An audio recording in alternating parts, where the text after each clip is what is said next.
Welcome to the first video on this channel, where, as the title probably has already told you, I have moved to Taiwan from the UK.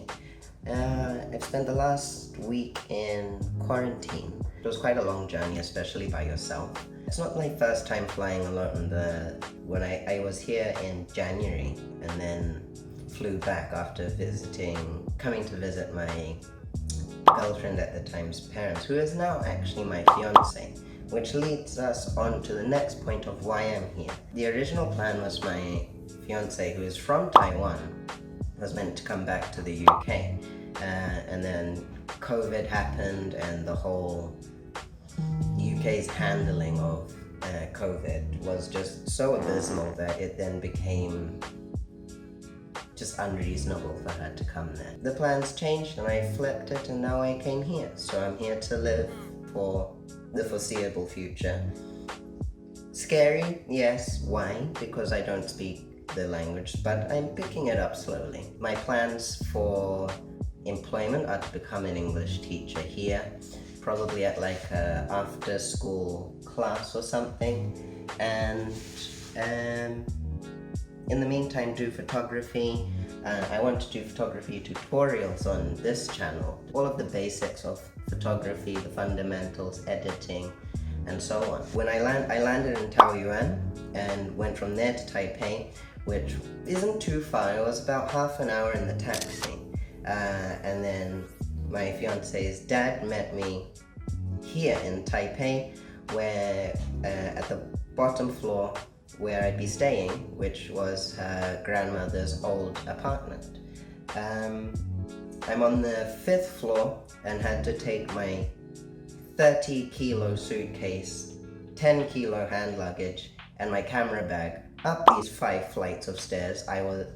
After which, like for 2 days, I couldn't feel my arms. I was so dead. There's daily health checks. I get a text every day at 1 minute past 10 in the morning from the Command Center for Epidemic, we'll call them the health people. I get a text from them asking if I still feel well, if I feel any different and things like that. Luckily I felt fine. My fiance had labeled everything, like the light switch, the kettle, the sink, the taps and everything, and translated it from Chinese into English for me, which was really nice, quite sweet as well. The apartment I'm staying in is quite old.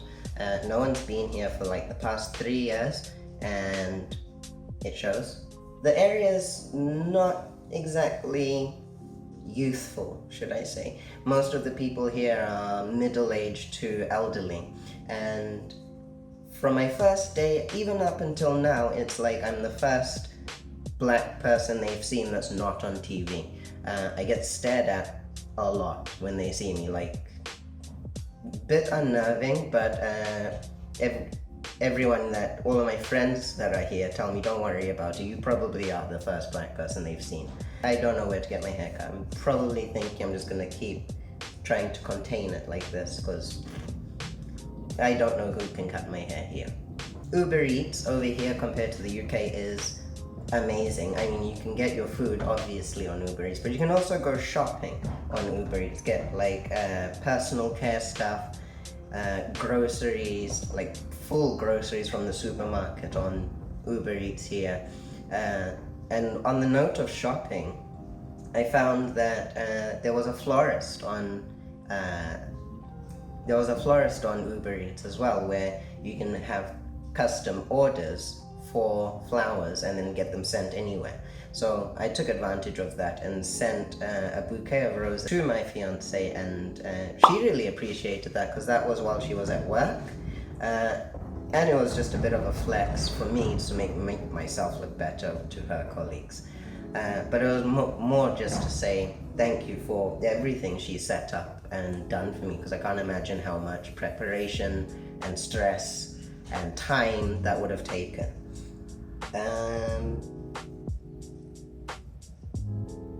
But the Uber Eats as well has such a wide selection into categories, 80% of which are in Chinese, 20% is in English. There's no translation, there's no app that can translate my screen, so kind of have to learn what the things I do and do not like are. And then, and that's how I say, like I said before, I'm picking up the language slowly. My favorite food since being here this time is still my favorite food from last time, which is xiaolongbao.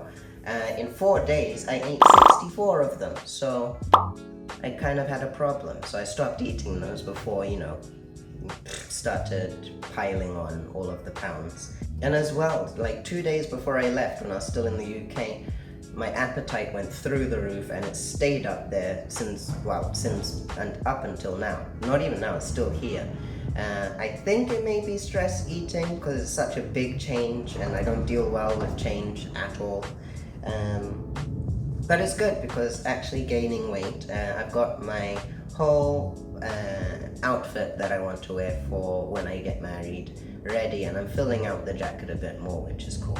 Another difference between Taiwan and the UK is that there's a lot more fried chicken here, like KFC fried chicken.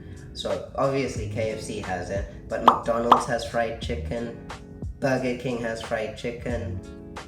It blew my mind when I first saw that. So much so, I ordered fried chicken 2 days in a row from McDonald's because it tasted really good. And the final comparison with the UK to Taiwan is that I am tasty as fuck to mosquitoes here. I have been chewed to shit. It's been absolutely... I think for the first 2 days I didn't get bitten, and then after that I've been bitten at least 6 times. By what I'm sure is not just mosquitoes, because these bites are like varying in size. Some raise up from my skin, some don't, they all itch. I'm not even sure what I'm getting bitten by, but yesterday I took the mattress outside and let it air out, see maybe if there was anything in the bed. And then as well, my father-in-law also gave me some incense to leave by the door. So then that would deter all of them, which seems to be working because I woke up today with no new bites. So I've been making the most of my time just trying to do balcony quarantine photography that I actually wanted to make a series about. I've been taking photos like this, and this, and this, and this, and this, and this.